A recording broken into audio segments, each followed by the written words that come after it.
All right. Hello, my name is Morgan, and I'm an event coordinator at Politics and Prose, and I'd like to welcome you all to PNP Live. A few housekeeping items to go over before we begin. Soon, I will drop a link in the chat for where you can purchase the book Empire's Eagles, The Fate of the Napoleonic Elite in America, straight from PNP's website. And a reminder that we're also offering signed copies of tonight's title. You can ask our speaker a question by clicking on the Q&A button at the bottom of your screen, and we'll try to get to as many of those questions as we can toward the end of the program, but we apologize in advance if we don't have the time to address your question. Also, there are auto captions for this event by hitting the live caption button at the bottom of your screen. Let's introduce tonight's author.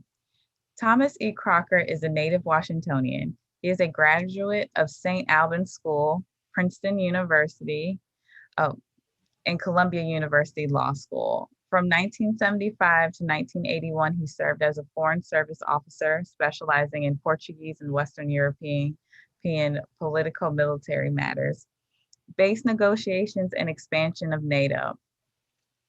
For many years, he was a partner in a large national law firm, Alston and Bird LLP, where he co-headed the International Trade and Regulatory Practice Group. In addition to Empire's Eagles, Mr. Crocker is also the author of Braddock's March, How the Man Sent to Seize a Continent Changed American History, which received the 2011 Distinguished Book Award from both the New York and District of Columbia Societies of Colonial Wars. Mr. Crocker is currently a member of 2 national-level historical book prize committees, so please give our author a virtual round of applause. Good evening. This story begins at sunset on Sunday, the 18th of June, 1815. Napoleon Bonaparte is in desperate flight from the battlefield at Waterloo. The Prussians and English are hard at his heels. Racing to reach Paris, he abandons on the road his bulletproof coach and Imperial necessaire containing a fortune in precious gems and cash.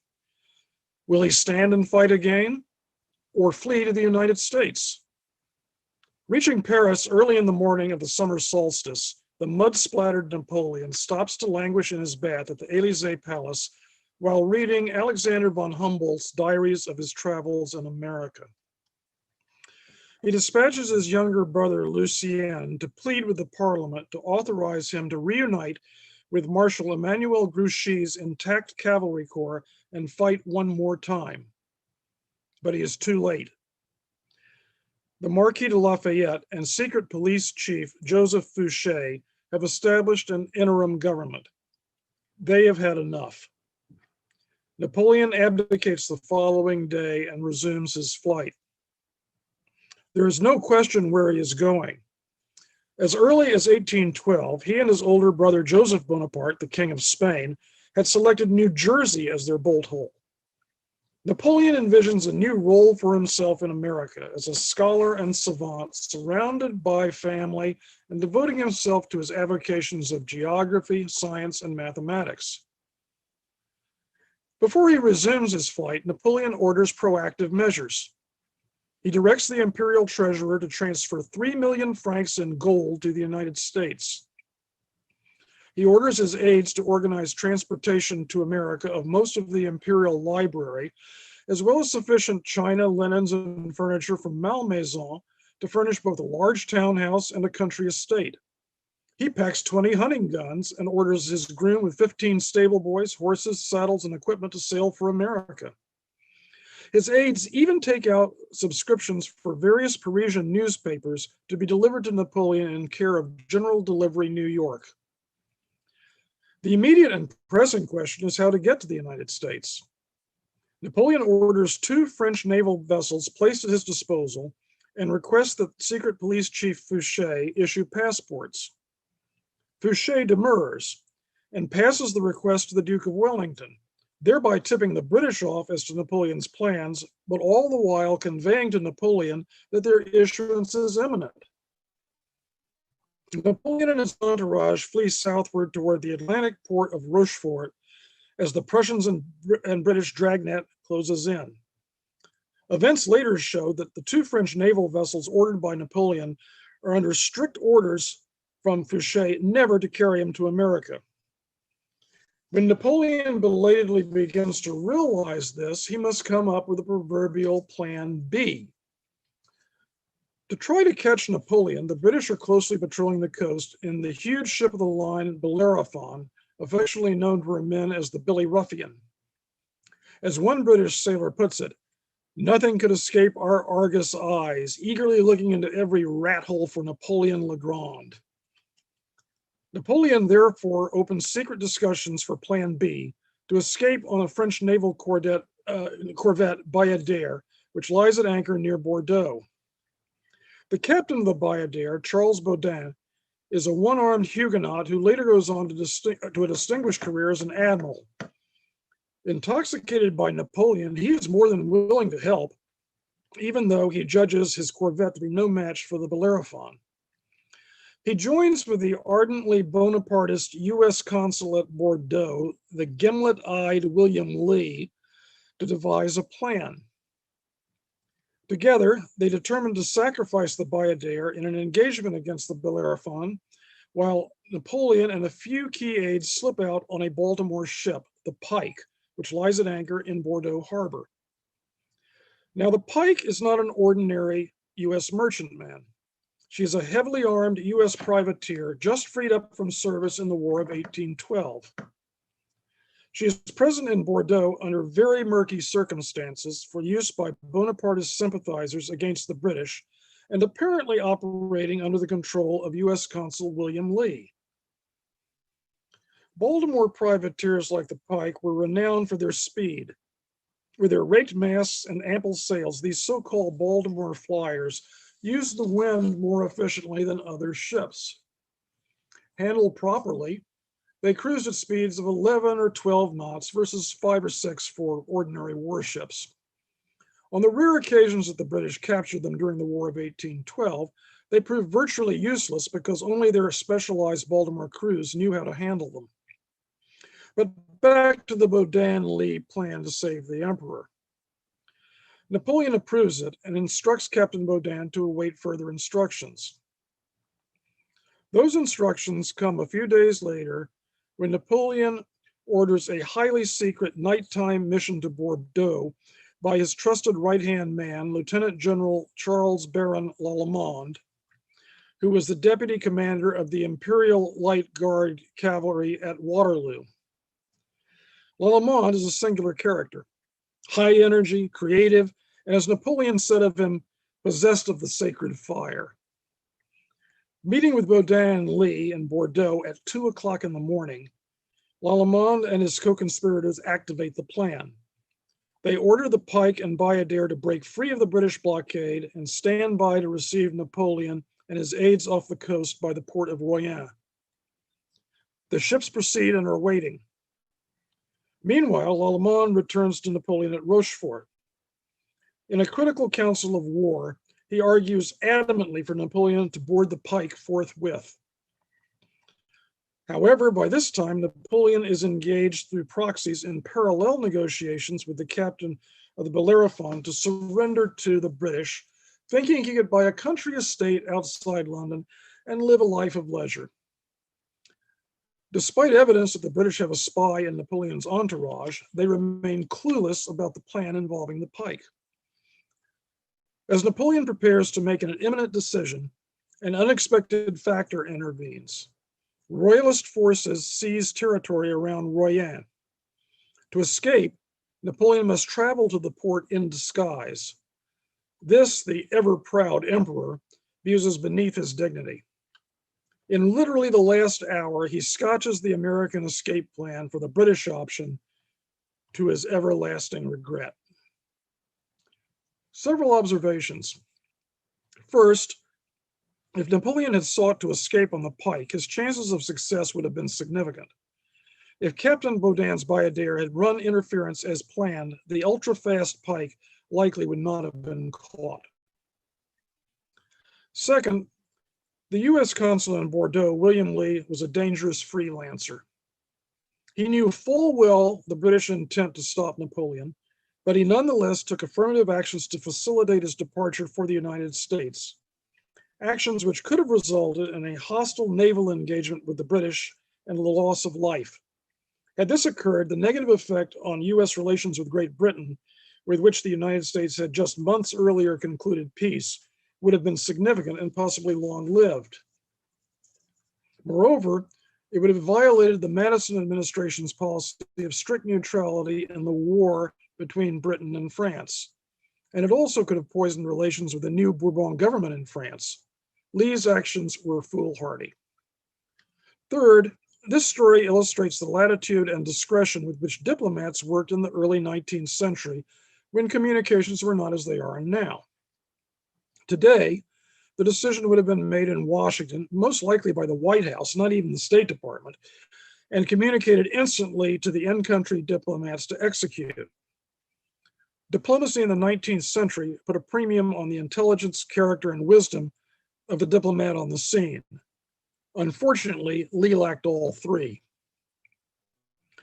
However, Empire's Eagles involves much more than Napoleon.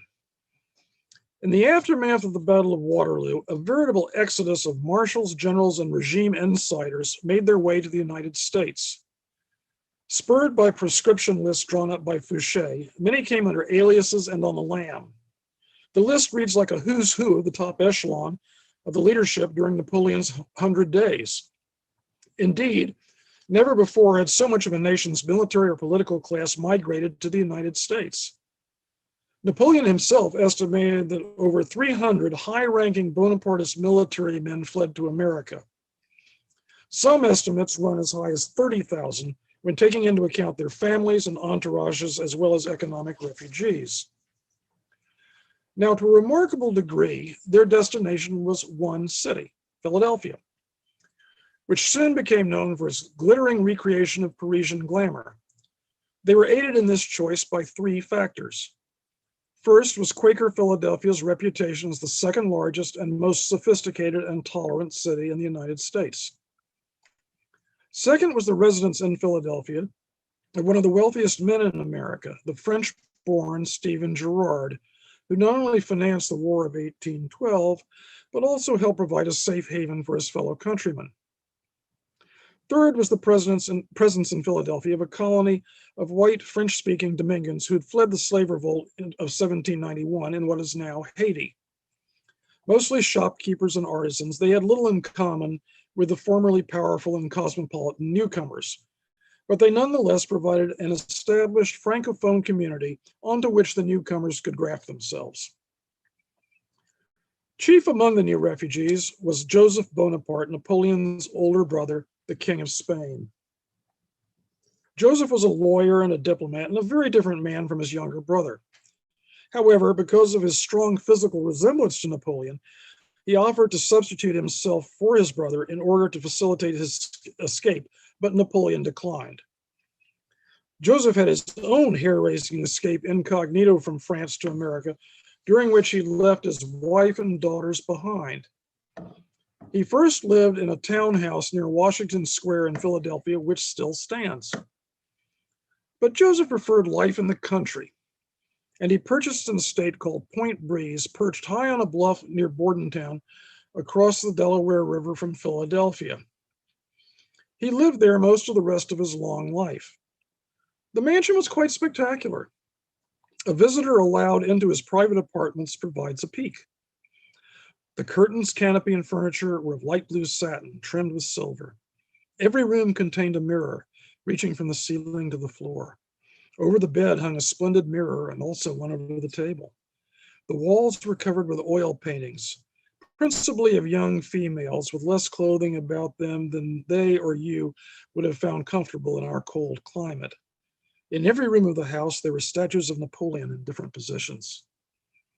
Now, in a secret cabinet in his study, Joseph kept a collection of jewels, including the crown and rings he wore as King of Spain. The public rooms contained a gallery with a notable collection of paintings by masters, which reportedly included works by Rembrandt, Titian, Raphael, Rubens, and Da Vinci. On one wall hung a full-scale copy of David's dramatic Passage of the Alps, showing Napoleon on rearing horse and with cape flowing. In a short departure from formal French and indeed European and American garden design at the time, Joseph developed the grounds as a carefully planned, naturalized wilderness or picturesque landscaping, complete with bridle paths, secret bowers, and an artificial lake with swans. He based the concept on his chateau in the Picardy region of northern France. The result was little short of revolutionary in terms of garden design in America, and in fact it influenced Frederick Law Olmsted's design of Central Park. The property was written with mysterious brick tunnels, reported supposedly for quick escape from assassins. Here's one you see right now. Unfortunately, the Point Breeze mansion no longer stands, but the remains of these tunnels do.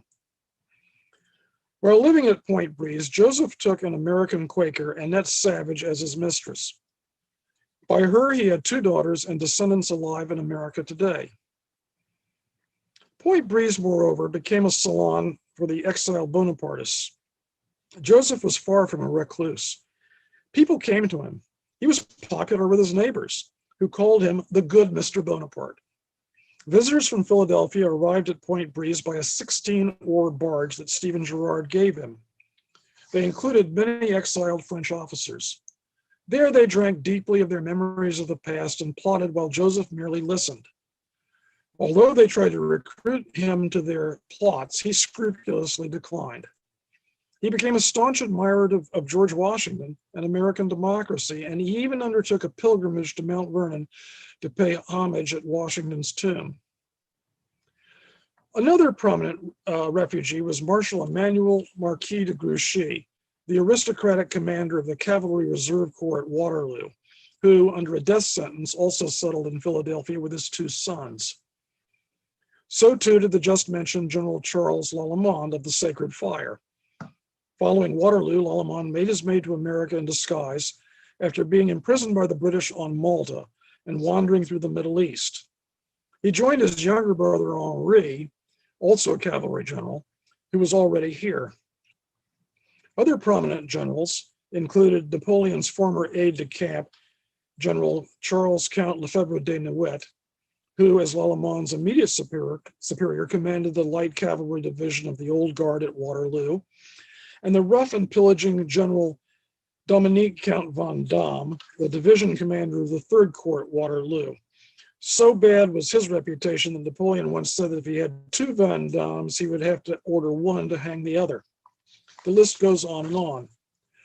These were men who had spent their entire adult lives fighting all over Europe. They knew no other trade. Not surprisingly, they soon got into trouble. The trouble focused on 2 utopian schemes. In the first scheme, the Bonapartist refugees in Philadelphia lobbied the Madison administration and Congress to make a concessional land grant in newly captured Creek Indian territory on the Tombigbee River in Alabama for a colony to grow wine and olives. The idea seems to have first been floated by U.S. Consul William Lee, who was back in the United States after having been forced out of his post at Bordeaux. Known as the Society for the Cultivation of the Vine and Olive, Lee was its first vice president and chief lobbyist before being hired by Madison to redecorate the burned-out White House. The idea was quickly picked up by the French-language newspaper in Philadelphia, La Baie Américaine, or the American Bee, and it attracted the interest of many of the Napoleonic emigres. Lee's efforts succeeded, and Madison signed the grant into law on his last day in office. It was a boondoggle by any measure. Over 90,000 acres granted at concessional rates. Nonetheless, French settlers moved to Alabama and started the backbreaking work of clearing the land and planting crops. Needless to say, it was not a success. Lost in the shuffle was the fact that certain prominent Bonapartists in Philadelphia never went to Alabama.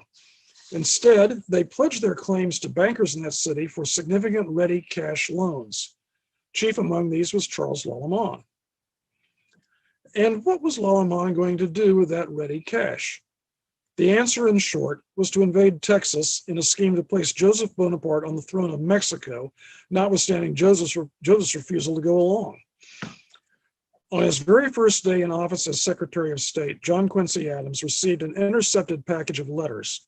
Written by a prominent Bonapartist emigre, the letters sought support for a secret French military expedition to enter Texas and set up a mini-state which would work in collaboration with disaffected elements within Mexico proper. Given the delicate state of Spanish America at the time, this was the approximate equivalent of Adams being handed a sizzling stick of dynamite. Guess who showed up in Adams's office the very first day to help? You got it, former U.S. Consul William Lee. Adams dispatched the ubiquitous Lee to ascertain the intentions of Lallemand and to warn him off any precipitous action. The matter quickly escalated into a major diplomatic row between Adams and the French, British, and Spanish ministers in Washington, as nervous as Adams suspected complicity by one or more of them in the plot. The matter boiled for some months as Adams fretted about it in his personal diary. At length, the indispensable William Lee reported to Adams that he had met with Lallemand, who denied the plot. Lallemand was, of course, lying. The expedition was already underway. Several hundred French former soldiers arrived in Galveston, where they fell in with the pirate Jean Lafitte and waited for reinforcements. The Bonapartists and the pirates quickly formed a mutual admiration society. Eventually, with aid from Lafitte, and some 400 to 600 strong, with only a handful of women and children, they pushed off into the interior of Texas, where they set up a military camp that they christened the Champ d'Asile, or Field of Asylum. It was a curious place. From the start, the camp was run as a military operation. The approximately 100 officers were organized into 3 companies of infantry, foot cavalry, and artillery. After completion of the fortifications, regular military drills occupied several hours each day on an improvised parade ground. An oversized tricolor hung from a large tree at the center of the encampment. They evidently didn't have a flagpole. Each night, a watch was mounted around the camp. The old soldiers would sit by the central bonfire, grandly called the Palais Royal, and discuss their former campaigns. Less happily, desertions and duels began to proliferate, and Lallemand resorted to placing sentries around the perimeter of the camp with orders to shoot any deserters. But the ultimate purpose of the colony remained vague. Its attempts at agriculture were perfunctory at best, a few melons, a dream of cultivating tobacco. Lallemand offered his services to Spain, thus confirming Adams's suspicions, but the viceroy declined his offer, thereby refuting those suspicions. There was, inconsistently, talk of aiding Mexican insurgents and throwing off the Spanish government in exchange for a fast ship to liberate Napoleon from St. Helena. Lallemand authored a manifesto that articulated the philosophical underpinnings of the Champ d'Asile. It was picked up by major U.S. newspapers and eventually by the press in Paris, where the plight of the exiled soldiers mourning the loss of their country struck a nostalgic chord.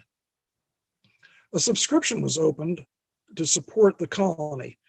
It gathered close to 100,000 francs, none of which ever reached the Champ d'Asile. A song was composed in the colony's honor, which became popular in the Parisian cafes, and various artists churned out idealized paintings and lithographs of the little corner of Texas, a little corner of France in the wilds of Texas, such as the one shown here. Don't you just love the palm tree with the sign reading Place Marengo? I do. Meanwhile, the situation on the ground grew increasingly dire. The Spanish authorities in San Antonio determined to oust the demoralized Frenchmen. They sent an expeditionary force which surrounded the Champ d'Asile. Without a shot being fired, the French capitulated and returned to Galveston, where they lived in destitution along the beach before dispersing. The Society of the Vine and Olive and the Champ d'Asile were both utopian experiments gone wrong. Elements of them were high-minded. In their published propaganda, their founders held them up as an exercise in the civic virtues of antiquity. The examples of Cincinnatus returning to the plow and of George Washington figured in their philosophical musings. So also did elements of Rousseau's social contract. However, in both cases, the represented an image of America seen by European and more particularly French eyes. In the case of the Champ d'Asile, that image became blurred and haunted by the Napoleonic epic. In their military routines and campfire reminiscences, the soldiers were no longer following Cincinnatus as a model, but were little more than homesick retirees trying to recapture their past glory. Both utopias encapsulated a static ideal of small landholders happily tilling their plots within a supportive localized community, a concept as Jeffersonian as it was Jacobin. The static ideal was singular in its impracticality and lack of knowledge of the context in which it was being attempted. What the ideal failed, and failed utterly, to account of is nature in America. Nature in the form of geography, distances, climate, weather, crops.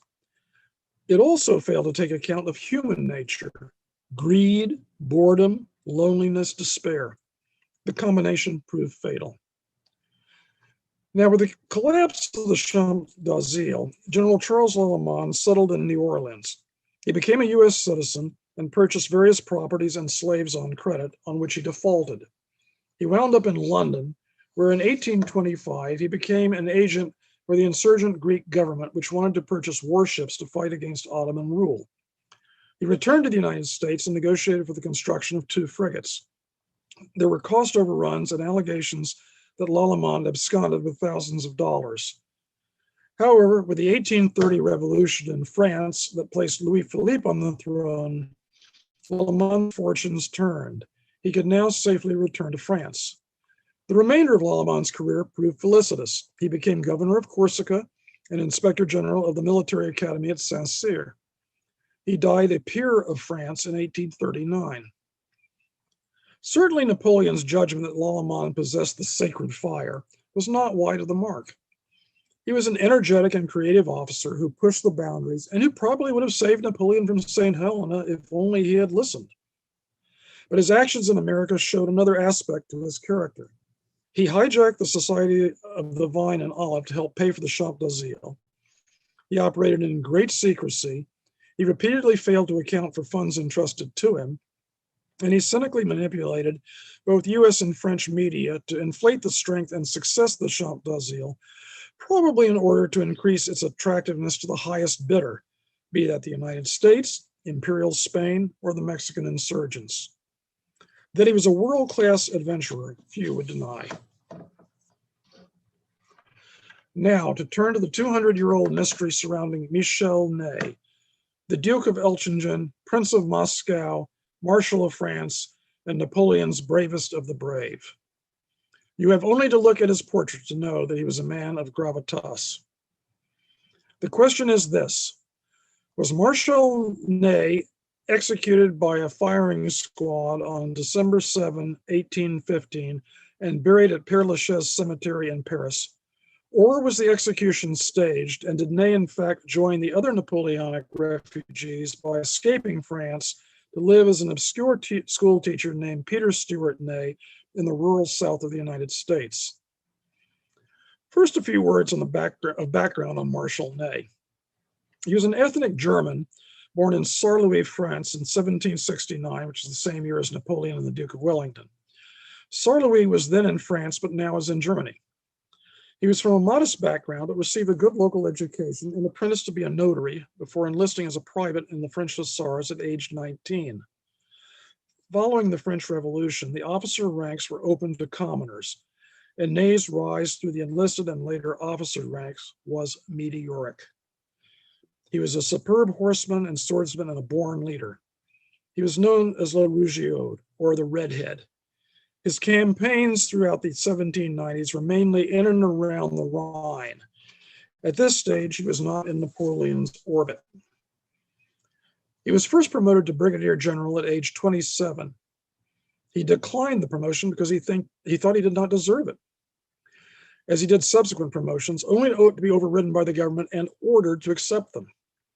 In a career that lasted 27 years, he fought in literally hundreds of engagements and battles and was wounded multiple times, sometimes severely.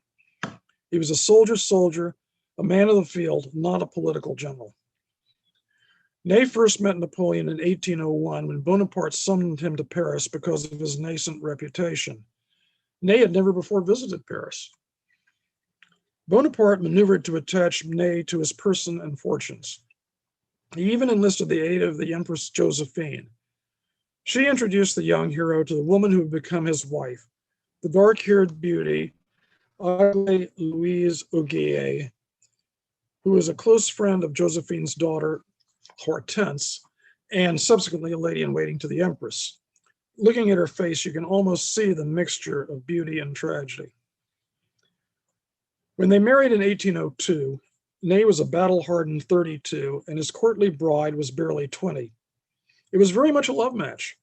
Ney was devoted to her, and together they had a total of 4 sons, 3 of whom were shown here. The youngest one, depicted, Eugene, dressed in red, twice came to the United States and may have played a critical role in the story that unfolds. In any event, 4 battles ensued in which Ney distinguished himself, earning Napoleon's sobriquet of the bravest of the brave and his elevation to the marshalate in 1804. His crowning achievement, however, came in his command of the retreat from Moscow in 1812, in which he literally saved the Grande Armée, or what was left of it.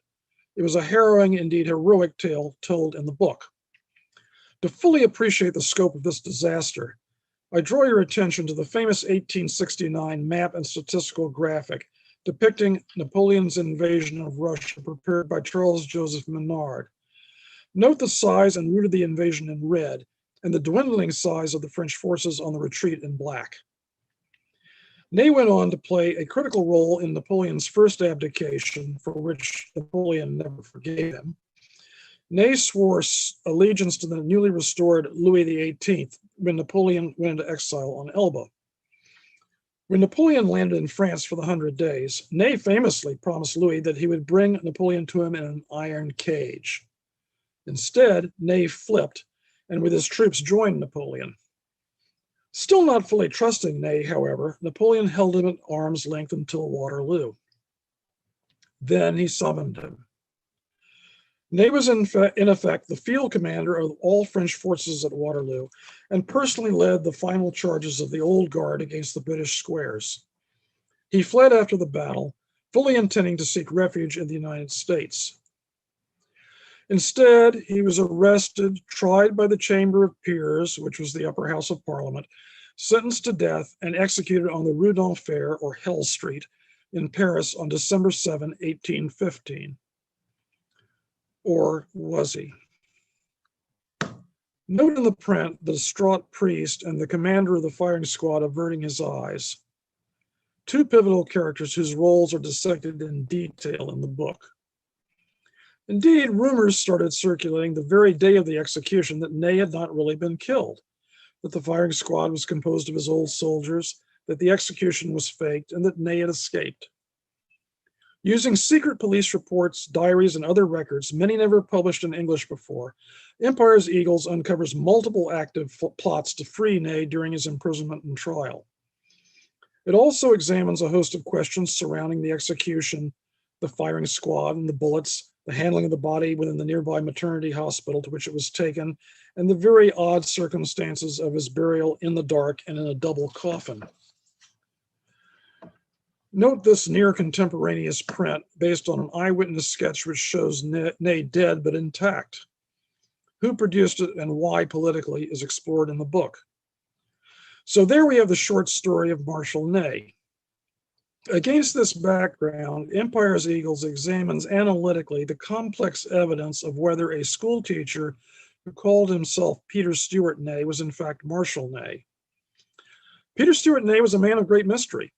He appeared out of nowhere, but left a profound impression on almost everyone he encountered. He first appeared in South Carolina in the fall of 1819 and established a sterling reputation as a somewhat itinerant schoolmaster to the children of the local gentry for the next 27 years. He bore a strong resemblance to Marshal Ney in terms of hair and eye coloration, height, build, age, and personality. He was immediately suspected of being Marshal Ney because of this resemblance, and because of his many war wounds, martial bearing, horsemanship, and swordmanship, as well as his undefined foreign accent. All agreed he was highly intelligent, well-educated, and intimidating. French soldiers who fought under Ney, visiting the United States, saw and approached him thinking he was the marshal, but he always backed away. Many, but not all of his students and their parents thought he was Marshal Ney, a fact that he did not deny when occasionally in his cups. He was an ardent Bonapartist, highly secretive, had intimate knowledge about Napoleon's battles and of Marshal Ney's family, and had many character traits and habits that matched those of Marshal Ney. To cite but one, they both played the flute. When asked by his attending doctor on his deathbed just hours before he died who he really was, he replied that he was indeed Marshal Ney of France. The matter remained one of local lore and legend until it began to be picked up by newspapers nationally about 10 years after his death. Empire's Eagles takes a fresh look at all the evidence with an open mind and in light of modern databases, internet sources, and other means. The methodology of the book is simple. The Peter Stewart Ney story collapses if it could be proven that, 1, Marshal Ney in fact was executed on December 7, 1815, or 2, because of differences between Marshal Ney and Peter Stewart Ney, they could not have been identical, or 3, there is evidence that Peter Stewart Ney had an identity other than that of Marshal Ney before coming to America. This slide shows the most famous and accurate depiction of Ney's execution. The artist interviewed one and maybe more eyewitnesses to produce it. Note that in it, Ney fell face forward and that the word vive is scratched on the wall. It may not be too visible in this slide, but it is when you look at the picture close up. But back to the story. Not wanting to spoil a good mystery, I will only say that the book examines the execution and its immediate aftermath in great detail, looking at the plots to free Ney, the people who had access to Ney during his imprisonment and trial, the composition of the firing squad, the position in which Ney fell, the damage done by the bullets, or lack thereof, and the manifests of various ships on which he is alleged to have escaped, among many other factors. Now, looking at the second prong of the analysis, whether there were differences between the two men so they could not have been identical, the book examines a host of indicia, including the startling fact that at least 5 wounds on the body of Peter Stewart Ney matched exactly 5 known to have been borne by Marshal Ney. Think about that for a moment. There were many resemblances, but this area is complex and nuanced, and there is indeed some problematic evidence. However, you will simply have to read Empire's Eagles to explore this mystery. Finally, the book examines the third prong of the analysis, whether there is evidence that Peter Stewart Ney had an identity other than that of Marshal Ney before coming to America. In other words, if he were not Marshal Ney, then who was he? Was he French? Was he German? Was he British or Scottish? Did he fight for Napoleon? Or did he even fight for Wellington? This hypothetical is probably the most fascinating mystery of all. The book examines various possibilities, but discards them all. At the end of the day, Peter Stewart Ney remains a mystery. He once described himself as an atom floating on the atmosphere of chance. His story is a poignant one of human tragedy, an emigre warrior who washed up on the shores of America in the wake of Waterloo, and who very much wanted to return to his wife and sons in France, and yet at the same time to be lost to the world. I want to close by saying you've seen a number of paintings of people today. It is rare indeed to see a photograph to look into the actual face of an officer who fought under Marshal Ney at Waterloo. Here is a daguerreotype of Colonel John Jacob Lemanowski of the 9th Polish Lancers. Note the saber scar on his cheek. He too fled to America after Waterloo. He settled in Indiana and became a Lutheran minister and lecturer on the Napoleonic Wars. In the early 1840s, he spent a day and a night talking with Peter Stewart Ney. And yes, he was certain that he was Marshal Ney, the hero of France, the bravest of the brave. However, you be the judge. Empire's Eagles, the fate of the Napoleonic elite in America. Thank you very much. All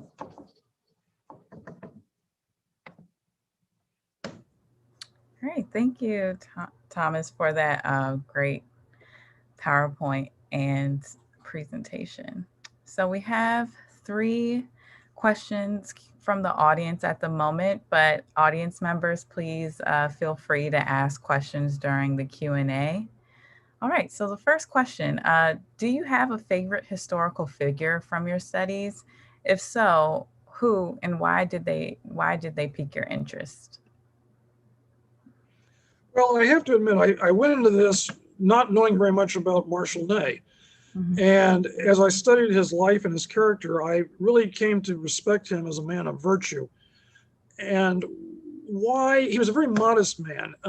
He continually declined all the promotions he was offered until he was ordered to take them. He was left holding the bag on the invasion of Russia by Napoleon. As you probably know the story, Napoleon did get to Moscow. The Russians basically did a scorched earth defense there, and they burned Moscow, and winter was coming on, and Napoleon had to leave. Napoleon left, went back to Paris, and left Ney to defend the retreating army. And I mean, it's a really harrowing story. And he was, very probably the very last person out of Russia. People didn't even recognize him when he came into Poland. He was so disheveled and snow burned, and so. And he was a very patriotic Frenchman too. He loved his country. So I came out of this with a lot of respect for Marshal Ney. He's a figure. There hasn't been a thorough biography of him done in over 100 years, and that was not the purpose of this book. But he's deserving of a full new biography, I think. Awesome. Right, and I think you touched on this in your presentation, but I'll go ahead and ask just in case there's anything else you want to add. Sure. From Tim McGarvey, does your book discuss the theory that Marshal Ney escaped to America? Yes, in detail, in very great detail. I mean, I went through all the ship manifests from France to the United States, and I found some interesting things. But so yes, you have to read the book. It's there's a big whodunit in the middle of this. All right, next question. And this next question has two questions. So the first question is, did your background as a diplomat help in any way when writing this book? Yes, very much so. I thought it was quite interesting how much latitude, in researching it, I went to the National Archives and I got all the dispatches from the U.S.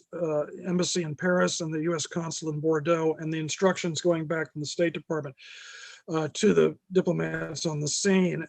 And it's very interesting to me to see the latitude with which these people on the scene could operate. I mean, it would not be like that today, as I mentioned in my talk.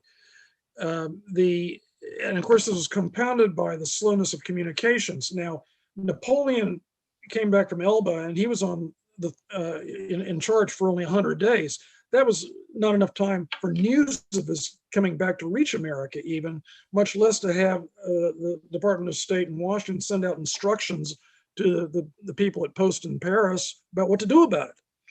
So as a result, the dispatches were, the Americans following this, they're sort of passive. They would report on it, but they were not actively involved in dealing with it. And the other interesting factor about it was that the American administration was not happy about having Napoleon back. They sort of made their accommodation with the Bourbons when they were restored, and this really threw a wrench into the whole works. So at the top level of the administration, people like the president and the secretary of state at the time, they were quite uncomfortable with this situation. And if Napoleon had succeeded in coming to the United States, I think they would have been apoplectic. People often ask, well, what would Napoleon have done if he'd come here? And it's sort of hard to predict, but I would think he would have been on his good behavior for about 6 months. But the old itch would have been to attempting for him, and plus he would have been surrounded by all of his enablers who were already here, and they would have played off of each other, and he would have probably tried to take Mexico or something.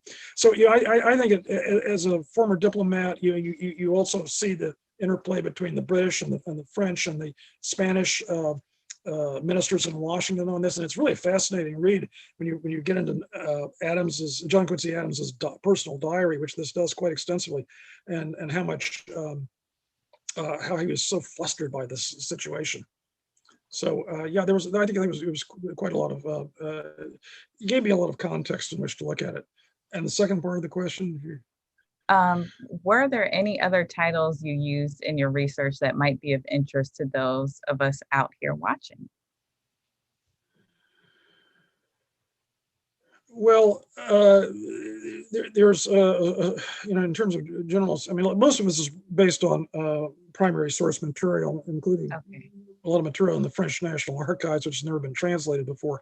But there's an excellent biography of Napoleon by Roberts called Napoleon, which came out a few years ago. Andrew Roberts, I think is his name. He's a British author. So I would commend that to anybody who wants a good overview of Napoleon. But beyond that, the sources that I was using were really, secret police reports, private diaries, unpublished materials. Cool. Right. Our next question from Michael Slinger. Why did Ney switch sides and then switch back to Napoleon once again? Well, of course, he was instrumental in getting Napoleon to abdicate the first time and go to Elba because Napoleon was losing. I mean, it wasn't tenable for him to continue to stay in power. And Ney convinced him to abdicate, and Napoleon resented that while he was on Elba. He resented it. Ney, when he was not very active when the Bourbons were in power, but he's still in the military. I can't remember precisely. He's probably doing inspections and something like that. Then when Napoleon landed, and this gets very interesting, when Napoleon landed in the south of France, Louis XVIII sent him down to stop him. And in a very brave move, Napoleon, confronted Ney. Ney had his troops there, and he was very sensitive to the sentiments of his troops. And these were Napoleon's old troops. And I mean, this is marvelously portrayed in the movie Waterloo with Rod Steiger playing Napoleon. And somebody else playing Marshal Ney, how Napoleon actually confronted them, and it was a question of when Ney went down there to stop him. I don't think he had any intention of going over to Napoleon's side. He was going to stop him, but he also realized that there was Napoleon had gotten sufficient support among the countryside and among some other troops that it would probably produce a civil war in France if he opposed him. So to answer the question, I think it was a combination of practicality and also emotion to his former and a commitment to his former commander that he flipped. Of course, he regretted that decision later, and it's interesting. During the 100 days when Napoleon was back, he and Ney did not have a very close relationship. Again, I think because Napoleon harbored a grudge and resentment going back to that first abdication. So it's treated in the book. It's a complex set of facts and circumstances that led him to do what he did. And you can read about it in great deal, and his own position on it, which came out in his trial. He talked about it quite a lot. Hope that answers the question. Yes. So this is more of a comment, not a question, but I thought it might be interesting for you to address it. Sandra McElwain asks, mentions that you did not mention Jerome Bonaparte and his Baltimore bride Betsy. Many It's in the American book. It's in the okay, book. many Yeah. American I, Bonapartists are still around. yeah. No, that's an interesting story. Jerome was his youngest brother, and he came to Baltimore, met and fell in love with Betsy Patterson, and they were married and had a daughter. Napoleon was apoplectic. He did not want a member of his family marrying an American. He did not like Americans. I mean, he had a sort of a romantic idea of America, but he did not care for it. He was always giving a short. Any interest he had in America was totally transactional. So he tried to get the Pope to annul the marriage. The Pope refused to do it, and so Napoleon annulled it himself, rather typically of Napoleon. And it was a very he was a nasty guy if he wanted to be. It caused a lot of heartache. Eventually, the daughter, I believe under Napoleon III, she did go to Paris and was accepted by Napoleon III as a member of the family, and did eventually receive the recognition she was due. And she married and had children. Indeed, I think it was her grandson, I believe, or maybe Jerome's grandson, who was the Attorney General under Teddy Roosevelt. He looked just like Napoleon, and his name was Bonaparte. All right, so next question is from an anonymous attendee. If Napoleon Bonaparte had somehow made it to the US, would Britain have demanded his extradition? I hope I'm saying that right. And if so, how might the US government have responded? What were the status of extradition treaties back then? So that's about like 3 questions in there if you need me to repeat any. Yeah, I don't know for absolute sure on this, but I don't think there was an extradition treaty between Britain and the United States at the time. We had just concluded the War of 1812 with Britain, and I'd have to go back and look at that to see if there was a treaty. I think whether there was a treaty or not, they may very well have tried to demand that he be handed over to them. They would not have been happy to have him here. And I don't, as I mentioned earlier, I don't think the top levels of the US administration would have been happy to have had him here either. And that's in distinction from the US populace. Other people have asked, well, how did the US people react to these rather colorful characters who were here? And the answer is they loved them.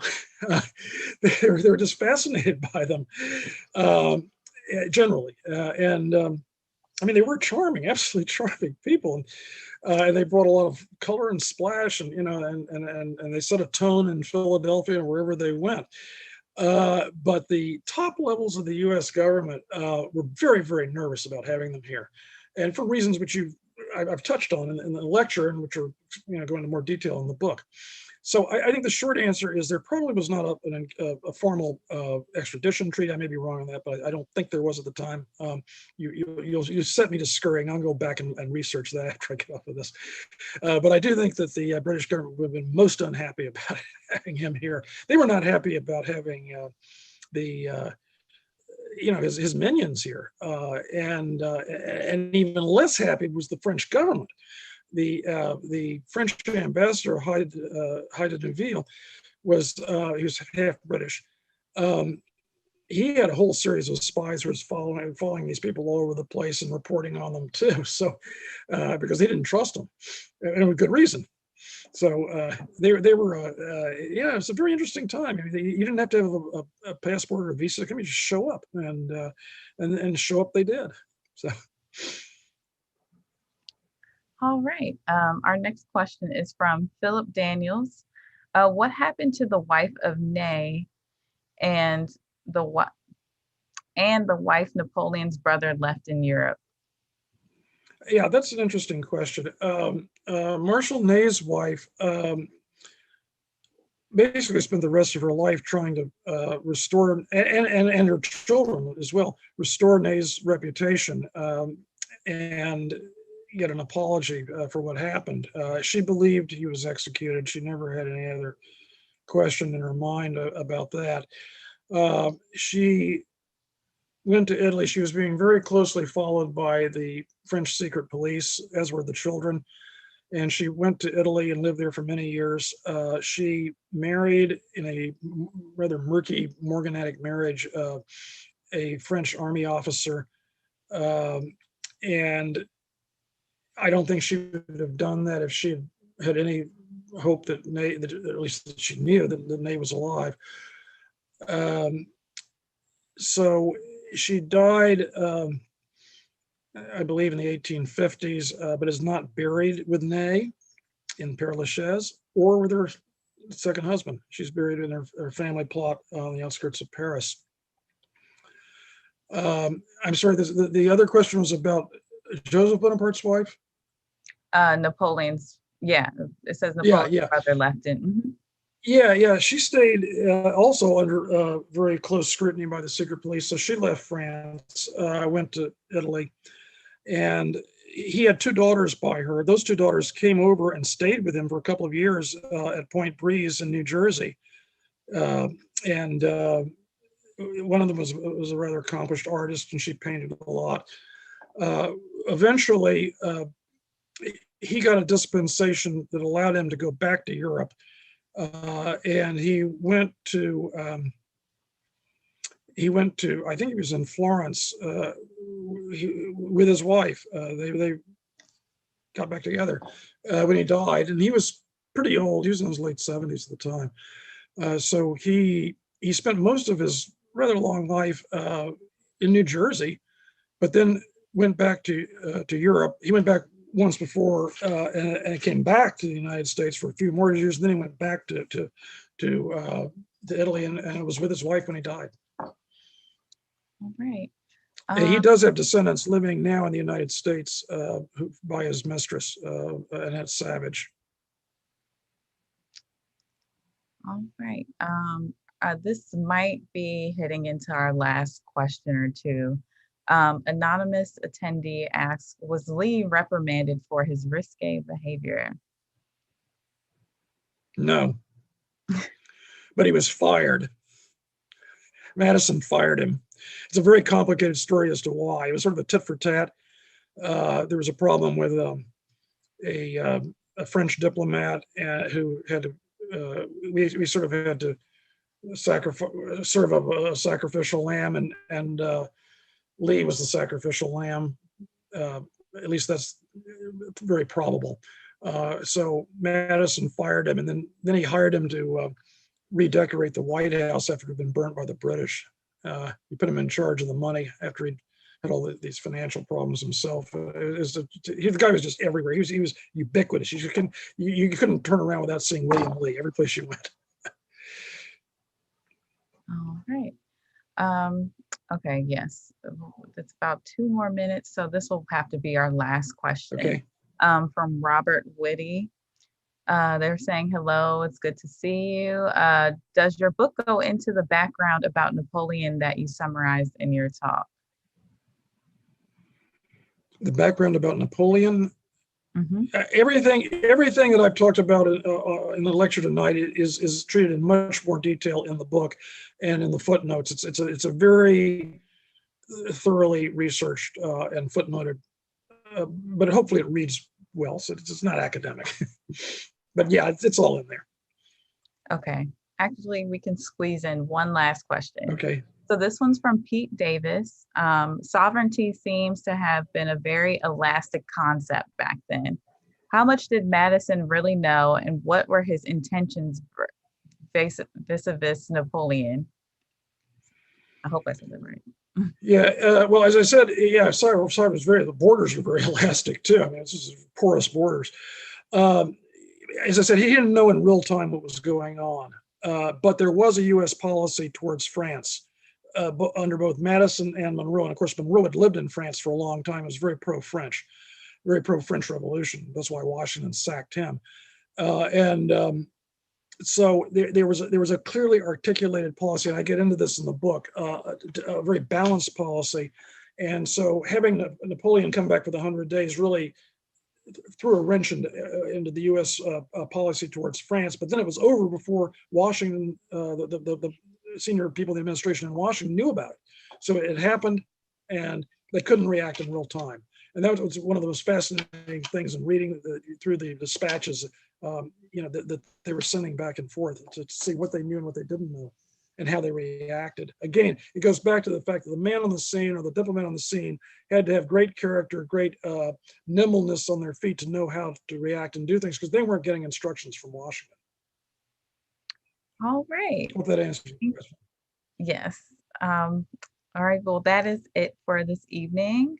I would like to thank you, Thomas, on the behalf of Politics and Prose for having this event with us. Your presentation was lovely.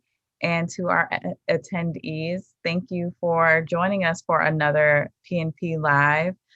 We ask that you please purchase Empire's Eagles from us. Your support is what it allows us to host these events like this. And we would like to we thank you all for joining us and have a great evening. Thank you, Morgan, and thank you, audience. I enjoyed it. Good evening. All right. Bye, everyone.